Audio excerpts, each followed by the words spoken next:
Bismillahirrahmanirrahim. Assalamualaikum warahmatullahi wabarakatuh. Innal hamdalillahi nahmaduhu wa nasta'inuhu wa nastaghfiruh wa na'udzu billahi min shururi anfusina wa min sayyiati a'malina. May yahdihillahu fala mudilla lahu wa may yudlil fala hadiyalah. Asyhadu an la ilaha illallah wahdahu la syarika lah wa asyhadu anna Muhammadan abduhu wa rasuluh. Allahumma salli wa sallim ala nabiyyina Muhammad wa ala alihi wa sahbihi wa man ittaba'a hudahu ila yaumiddin, amma ba'd. Bapak dan ibu kaum muslimin wal muslimat yang semoga senantiasa dirahmati oleh Allah.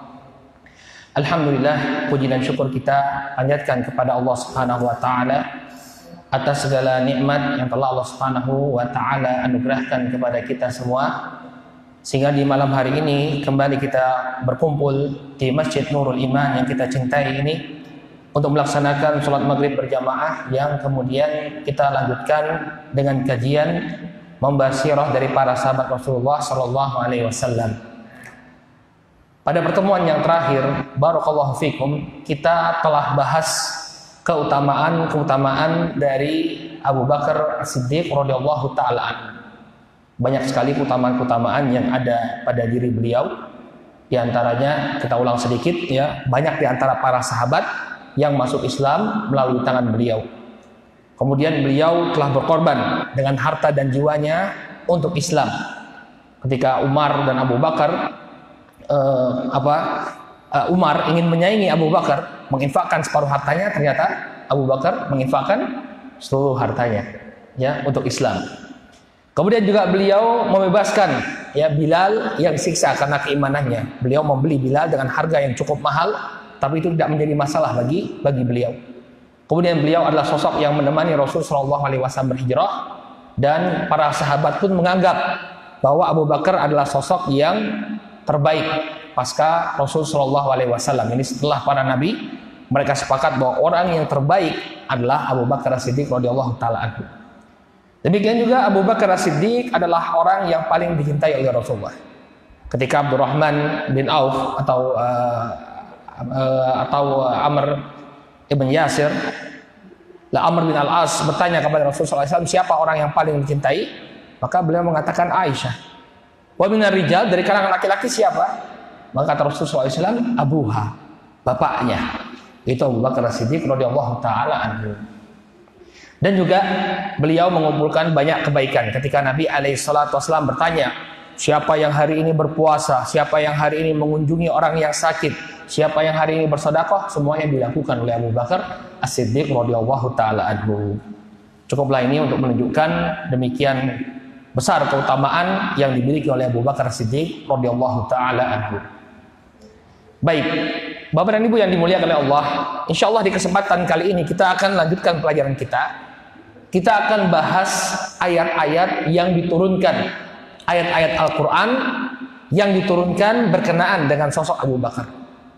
Ini juga masih membahas keutamaan Abu Bakar. Jadi dalam Al-Quran itu, kalau kita baca Al-Quran, ada ayat-ayat yang khusus diturunkan kepada Abu Bakar As-Siddiq atau berkenaan dengan sosok Abu Bakar As-Siddiq. Ya, dan semuanya menunjukkan pemuliaan ya. Ya, disebutkan dalam Al-Quran, ada ayat yang turun dalam Al-Quran tidak serta-merta menunjukkan seseorang itu mulia. Kita tahu ada ayat-ayat yang turun berkenaan dengan Abu Lahab. Apakah Abu Lahab kemudian menjadi mulia? Jawabannya tentu tidak. Namun ayat-ayat yang turun tentang Abu Bakar berkenaan dengan sosok Abu Bakar semuanya berisi pujian. Semuanya berisi ya pemuliaan kepada sosok Abu Bakar As-Siddiq radhiyallahu taala anhu. Sebagainya sudah kita bahas. Yang pertama adalah firman Allah dalam surat At-Taubah ayat yang ke-40. Ini berkenaan dengan Abu Bakar yang menemani Rasul sallallahu alaihi wasallam berhijrah.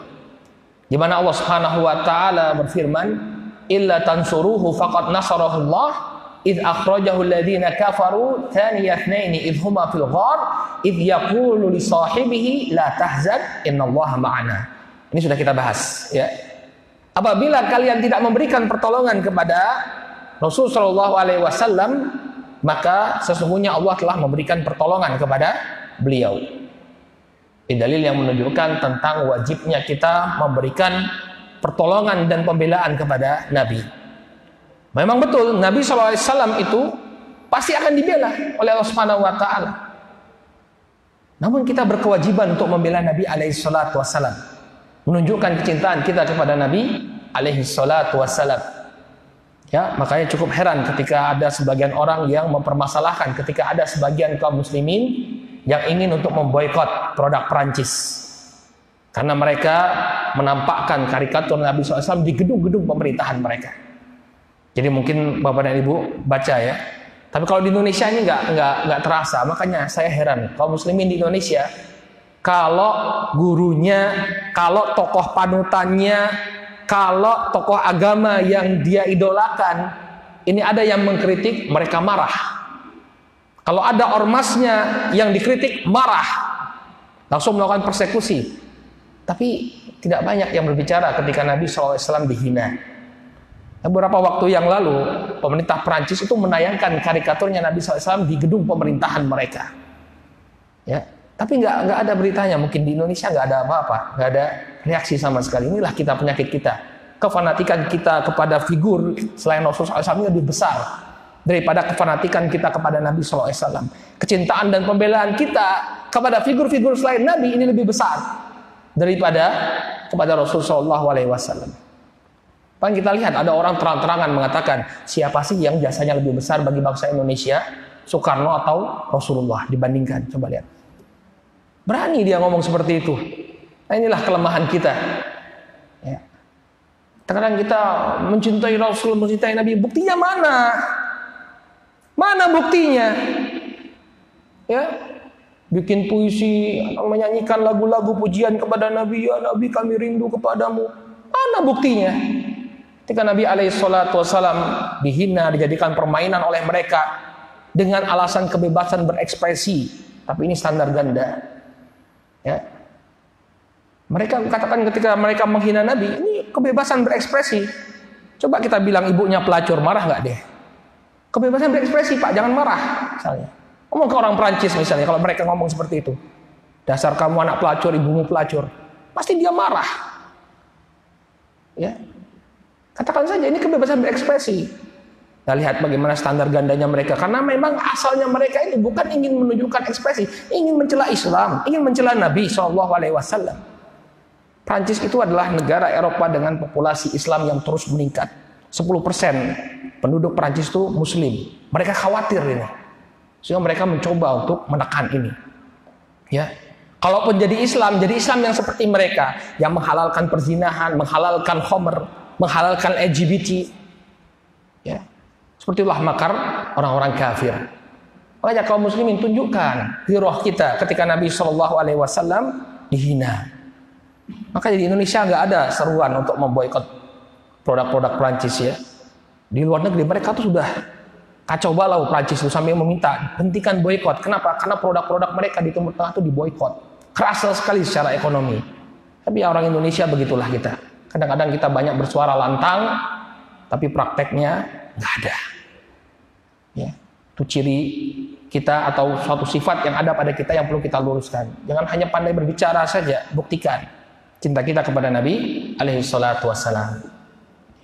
Baik, ini ayat yang pertama sudah kita bahas bagaimana Abu Bakar As-Siddiq radhiyallahu taala anhu menemani Rasul sallallahu alaihi wasallam. Kemudian ayat yang kedua, ini juga sudah kita bahas. Wa sayujannabuhal atqa alladhi yu'ti malahu yatazakka wa ma li ahadin indahu min ni'matin tujza illa ibtigha'a wajhi rabbihil a'la wa la sawfa yarda. Dan kelak akan dijauhkan orang yang paling bertakwa dari neraka. Dia adalah orang yang menafkahkan hartanya di jalan Allah untuk membersihkan dirinya. Padahal dia memberikan harta itu bukan untuk membalas suatu kebaikan, tapi semata-mata dia mencari ridho Allah Subhanahu wa taala yang Maha Tinggi, dan dia akan mendapatkan kepuasan atau keridhaan dari Allah. Al-Imam Ibnu Katsir rahimahullahu taala dalam tafsirnya mengatakan, wa qad dzakara ghairu wahidin minal mufassirin anna hadhihi al-ayat nazalat fi Abi Bakar As-Siddiq. Kata Imam Ibnu Katsir rahimahullahu taala, ya, bukan hanya satu saja dari kalangan para mufassir yang mengatakan bahwa ayat ini diturunkan berkenaan dengan sosok Abu Bakar As-Siddiq radhiyallahu taala anhu. Hatta inna ba'dahum hakal ijma' minal mufassirin ala dzalik. Bahkan sebagian di antara mereka menukilkan ijma', kesepakatan para ahli tafsir bahwa ayat ini turun ya berkenaan dengan sosok Abu Bakar. Jadi ayat yang mengatakan orang yang paling bertakwa ya, yang dia memberikan hartanya ya hanya untuk mengharapkan wajah Allah, ini kata para ulama ahli tafsir sebagiannya menukilkan ijma' bahwa yang dimaksud dengan orang ini adalah siapa? Abu Bakar As-Siddiq radhiyallahu taala anhu. Ya. Wala syakka annahu dakhilun fiha wa aula al-ummati bi umumiha fa inna lafdhaha lafdzul umum. Ya. Kalau kita mengatakan oh ini lafadznya umum, kalau memang lafadznya ini umum, tapi tidak bisa kita pungkiri bahwa Abu Bakar termasuk dalam lafadz umum tadi. Kalau mengatakan bahwa semua orang yang membersihkan hartanya karena mengharapkan wajah Allah pasti akan masuk surga, maka kita katakan Abu Bakar adalah orang yang paling utama untuk dimasukkan dalam kelompok tersebut. Kalau ada sekelompok orang yang dimasukkan oleh Allah ke dalam surga karena dia membersihkan hartanya mencari wajah Allah, maka Abu Bakar As-Siddiq adalah orang yang paling utama untuk digolongkan kepada kelompok tersebut. Ya. Ini ayat yang kedua yang diturunkan berkenaan dengan sosok Abu Bakar Siddiq radhiyallahu taala anhu. Sekarang ayat yang ketiga. Firman Allah Subhanahu wa taala dalam surat Ali Imran, ayat yang ke-181. Di mana Allah Subhanahu wa taala berfirman, laqad sami'a Allahu qaulal ladzina qalu innallaha faqir wa nahnu aghniya sanaktubu ma qalu. Sungguh Allah Subhanahu wa taala telah mendengar ucapan orang-orang yang mengatakan sesungguhnya Allah itu fakir. Ya. Wa nahnu aghniya, dan kami adalah orang-orang yang kaya. Sanaktubu ma qalu, maka kami akan tulis apa yang mereka katakan. Maksudnya kami akan catat ini dan kami akan balas mereka atas ucapan yang mereka utarakan. Ayat ini juga disebutkan oleh para ulama diturunkan berkenaan dengan Abu Bakar As-Siddiq. Disebutkan oleh Al-Imam Ibnu Abi Hatim rahimahullahu taala bahwa dahulu ada seorang Yahudi yang dipukul oleh Abu Bakar As-Siddiq. Kenapa? Karena dia mencela Allah Subhanahu wa taala. Ketika Allah Subhanahu wa taala ya mengatakan atau menurunkan firman-Nya, "Man dzalladzi yuqridullaha qardan hasana fayudha'ifahu lahu ad'afan katsira." Siapa yang mau memberikan pinjaman kepada Allah, pinjaman yang baik, maka Allah akan melipat gandakan pembayaran kepadanya, melipat gandakan balasan kepadanya dengan lipat ganda yang demikian banyak. Berlipat-lipat nanti akan dibalas oleh Allah Subhanahu wa taala. Ya. Nah, terkesan dari ayat ini bahwa Allah Subhanahu wa taala membutuhkan pinjaman dari manusia, ya enggak? Padahal bukan begitu maksudnya. Di sini Allah Subhanahu wa taala memotivasi, memberikan semangat kepada manusia untuk berinfak di jalan Allah, yang nanti Allah Subhanahu wa taala akan berikan balasan. Tapi apa kata orang-orang Yahudi? Innallaha faqir. Allah itu fakir, ngemis-ngemis minta pinjaman. Lihat bagaimana orang-orang Yahudi. Ya, sehingga biasa mereka mengolok-olok Allah. Ya, dan inilah keadaan masyarakat orang-orang barat ya, karena mereka pada hakikatnya memang mewarisi kebiasaannya orang-orang Yahudi ini. Bagi mereka tidak ada yang sakral.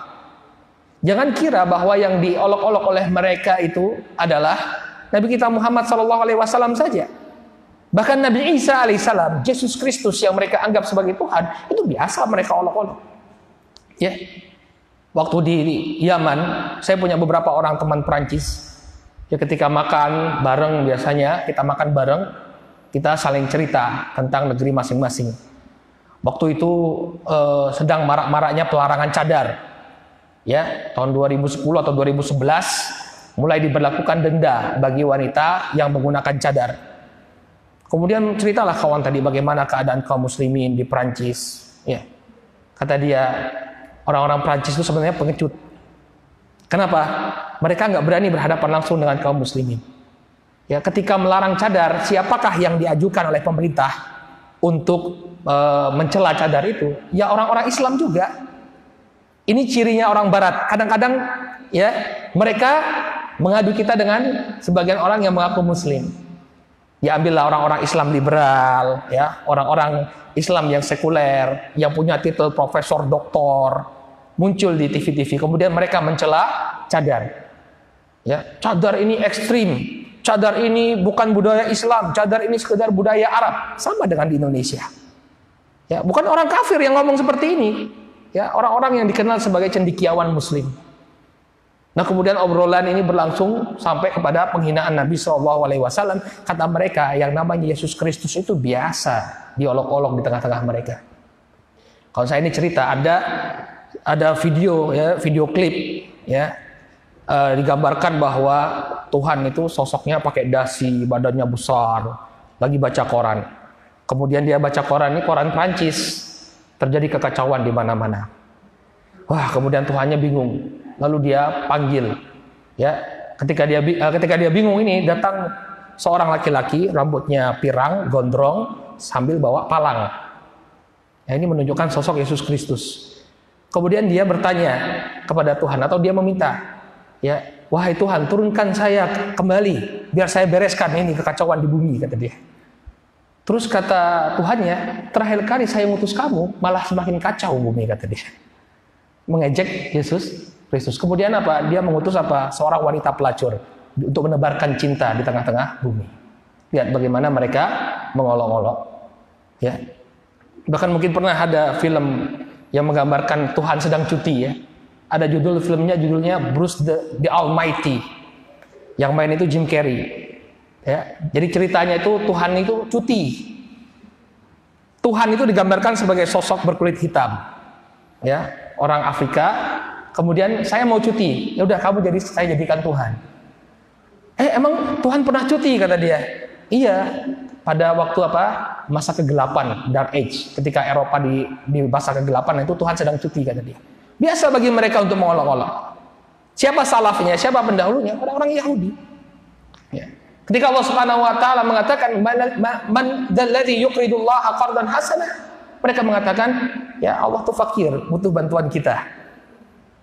Maka Abu Bakar As-Siddiq tidak tahan dengan ini, langsung dipukul oleh Abu Bakar As-Siddiq. Ya. Langsung dipukul oleh Abu Bakar As-Siddiq. Jadi kalau misalnya di sana ada kemaslahatan, kita timbang maslahat dan mafsadatnya. Ya, kira-kira nggak jadi masalah, pukul aja, nggak jadi masalah. Tapi ingat, pertimbangkan maslahat dan mafsadatnya.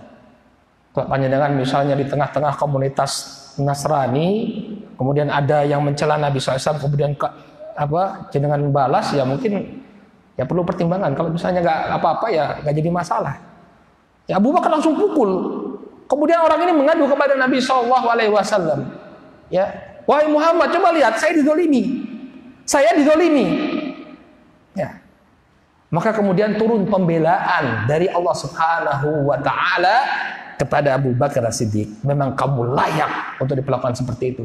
Laqad sami'allahu qaulal ladzina qalu innallaha faqir wa nahnu aghniya. Sanaktubu ma qalu. Ya, sungguh kami telah mendengarkan, Allah Subhanahu wa taala telah mendengar perkataan orang-orang yang mengatakan bahwa Allah itu fakir dan kami adalah orang-orang yang kaya, maka kami akan balas apa yang mereka ucapkan. Pembelaan kepada Abu Bakar As-Siddiq radhiyallahu taala anhu. Ini ayat yang ketiga, Bapak dan Ibu yang dimuliakan oleh Allah. Kemudian ayat yang keempat, ya. Ayat yang keempat adalah firman Allah Subhanahu wa taala dalam surat An-Nur ayat yang ke-22. Di mana Allah Subhanahu wa taala berfirman, "Wala ya'tali ulul fadli minkum wasa'ah an yu'tu ulil qurba wal masakin wal muhajirin fi sabilillah wal ya'fu wal yasfahu ala tuhibbuna an yaghfirallahu lakum wallahu ghafurur rahim." Kata Allah Subhanahu wa taala, dan janganlah orang-orang yang memiliki kelebihan dan kelapangan di antara kalian sampai bersumpah bahwa mereka tidak akan memberikan bantuan kepada kaum kerabatnya, yaitu orang-orang yang miskin dan para muhajirin di jalan Allah Subhanahu wa taala. Maka hendaknya dia memaafkan, maka hendaknya dia berlapang dada Ala tuhibbuna an yaghfirallahu lakum wallahu ghafurur rahim?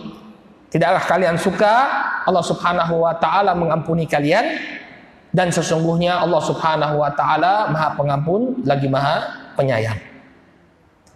Ya, ayat ini berkenaan dengan Abu Bakar As-Siddiq yang ketika itu menghentikan nafkah atau sedekah yang biasa beliau berikan kepada Mistah bin Utsatsah.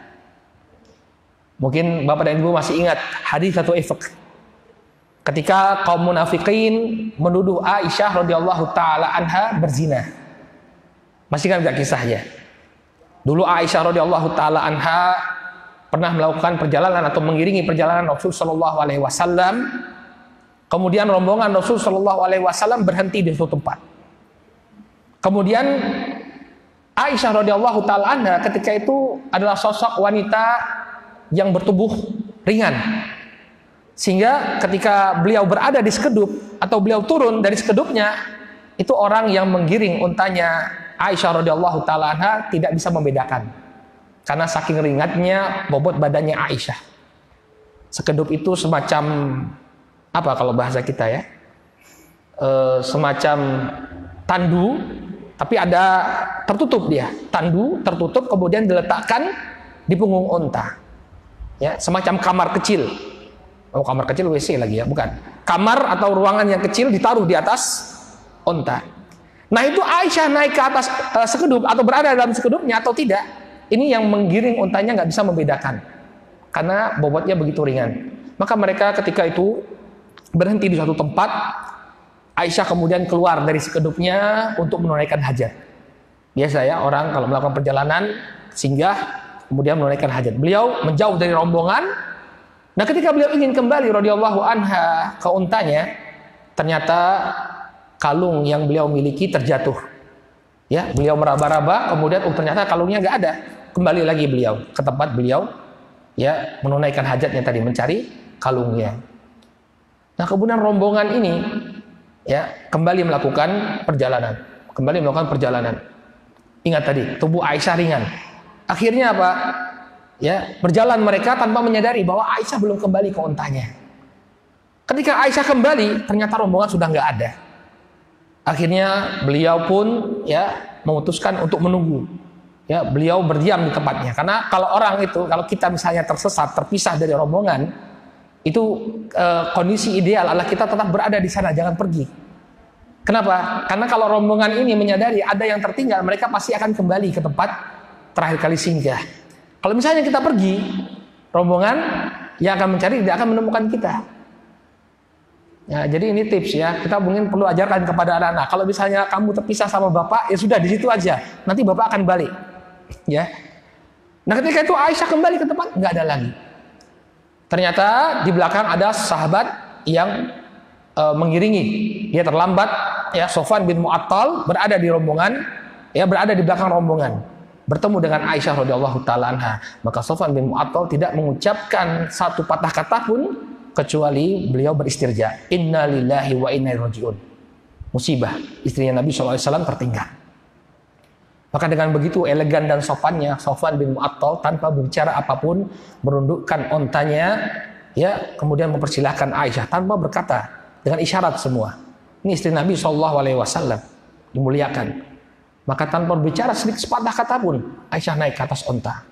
Lalu kemudian ya Sofwan bin Mu'attal menggiring onta tersebut sampai kemudian bertemu dengan rombongan Rasul Shallallahu Alaihi Wasallam.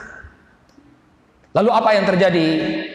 Kaum munafikin mereka memanfaatkan peristiwa ini untuk ya mendebarkan fitnah bahwa Aisyah telah berselingkuh dengan Sofwan. Alhamdulillah. Kaum munafik ini memang berbahaya sekali.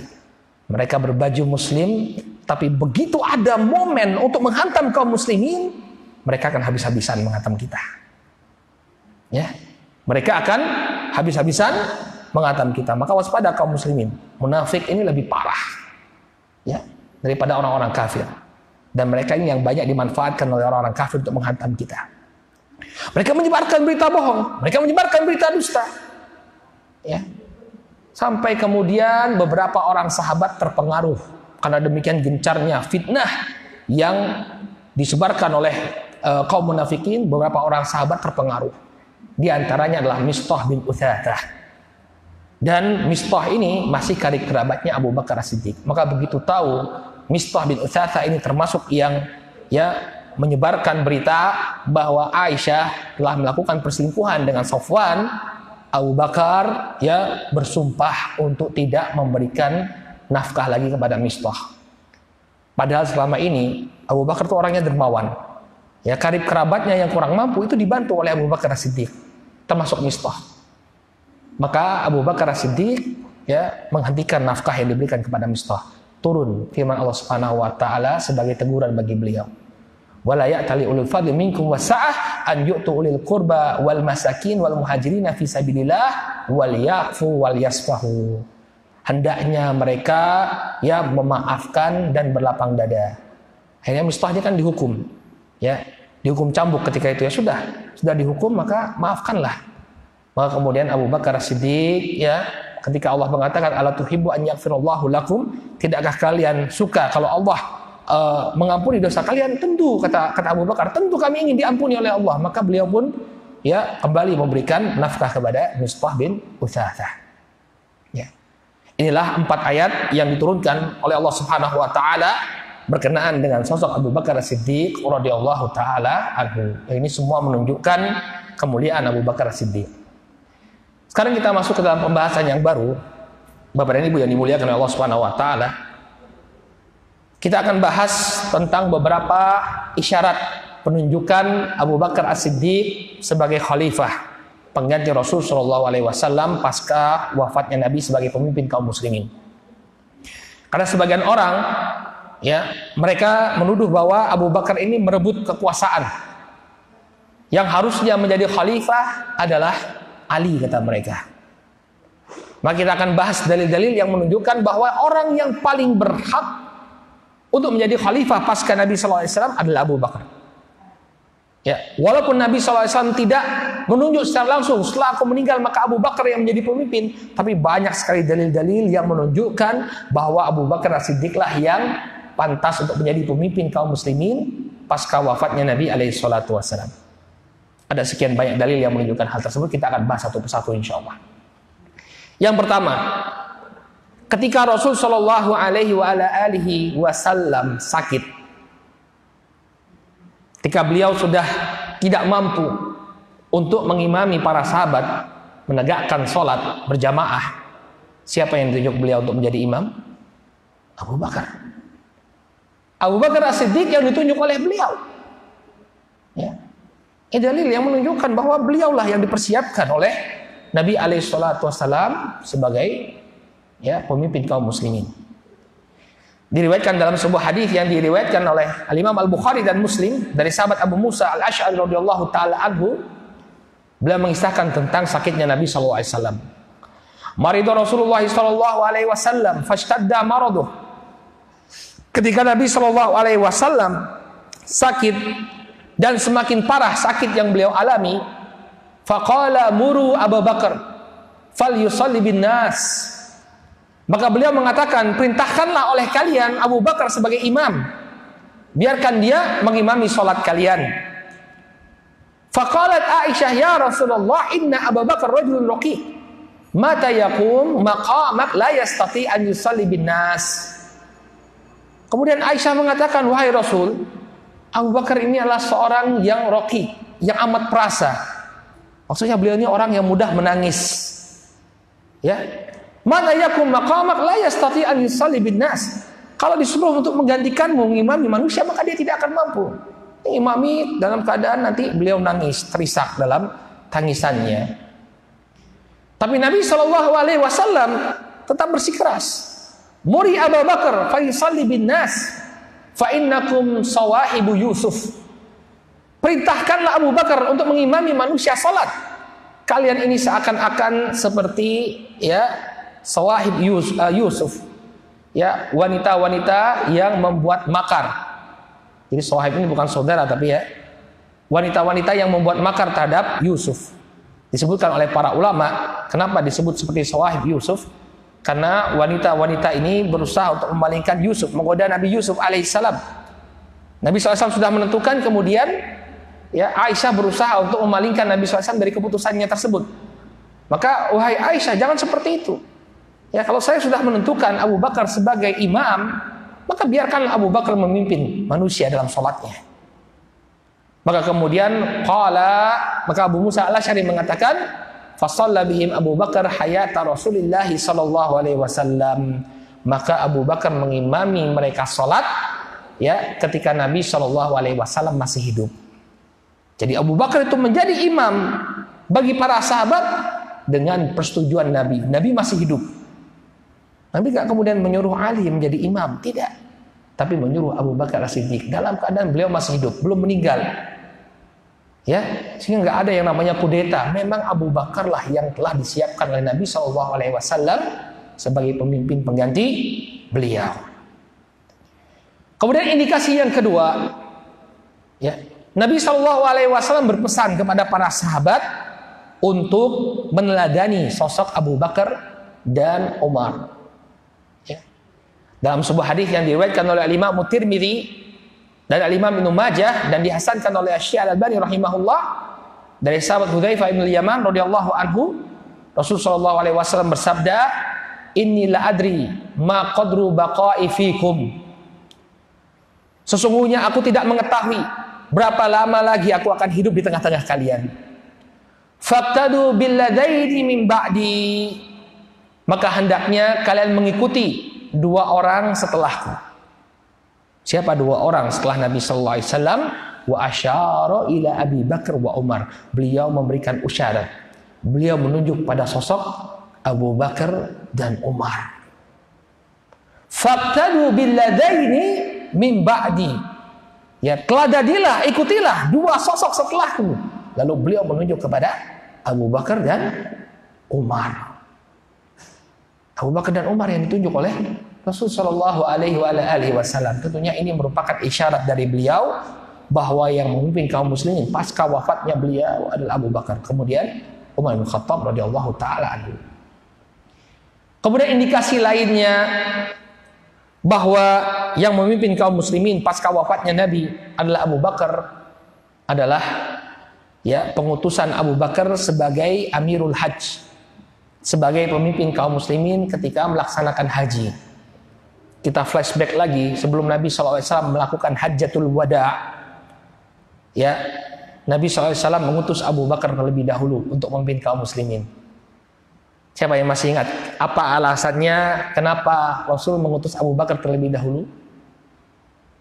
Ya, karena ketika itu ibadah haji masih bercampur antara ibadah haji jahiliyah dengan ibadah haji yang benar-benar Islami. Maka Nabi SAW ingin agar Abu Bakar mengumumkan terlebih dahulu kepada manusia bahwa setelah tahun ini tidak ada lagi, tidak boleh ada yang melakukan ritual haji jahiliyah. Ini adalah kali terakhir mereka melakukan ritual haji jahiliyah. Ya. Kenapa? Karena tahun depan ketika haji yang kita ikuti hanya hajinya Nabi Shallallahu Alaihi Wasallam. Siapa yang disuruh untuk memimpin? Abu Bakar. Dalam sebuah hadis yang diriwayatkan oleh Imam Al-Bukhari dari sahabat Abu Hurairah radhiyallahu anhu, beliau mengatakan, "Ba'athani Abu Bakar As-Siddiq fil hajjati allati amarahu 'alaiha Rasulullah sallallahu alaihi wasallam qabla hajjati wada'." Ya. Fi rahtin yu'adzinuna fin nasi yauman nahr. La yahujju ba'dal ami musyrikun wa la yatufa bil baiti uryanun. Abu Bakar mengutusku ketika musim haji. Ya, ketika beliau diperintahkan atau dijadikan pemimpin oleh Rasul sallallahu alaihi wasallam sebelum Hajjatul Wada, beliau mengutusku untuk mengumumkan kepada manusia. Jadi Abu Bakar ini dijadikan ya oleh Abu Bakar untuk mengumumkan, ya, diperintahkan oleh Abu Bakar untuk mengumumkan tengah-tengah manusia. Apa yang diumumkan di tengah-tengah manusia? La yahujju ba'dal ami musyrik. Setelah tahun ini nggak boleh ada kaum musyrikin yang melaksanakan ibadah haji, nggak boleh. Ya. Wala yatufa bil baiti uryana, Dan tidak ada lagi yang boleh ya melakukan tawaf di Baitullah dalam keadaan telanjang. Jadi dahulu ya kaum musyrikin Arab, sebagian di antara mereka tawaf ya di Baitullah dalam keadaan telanjang.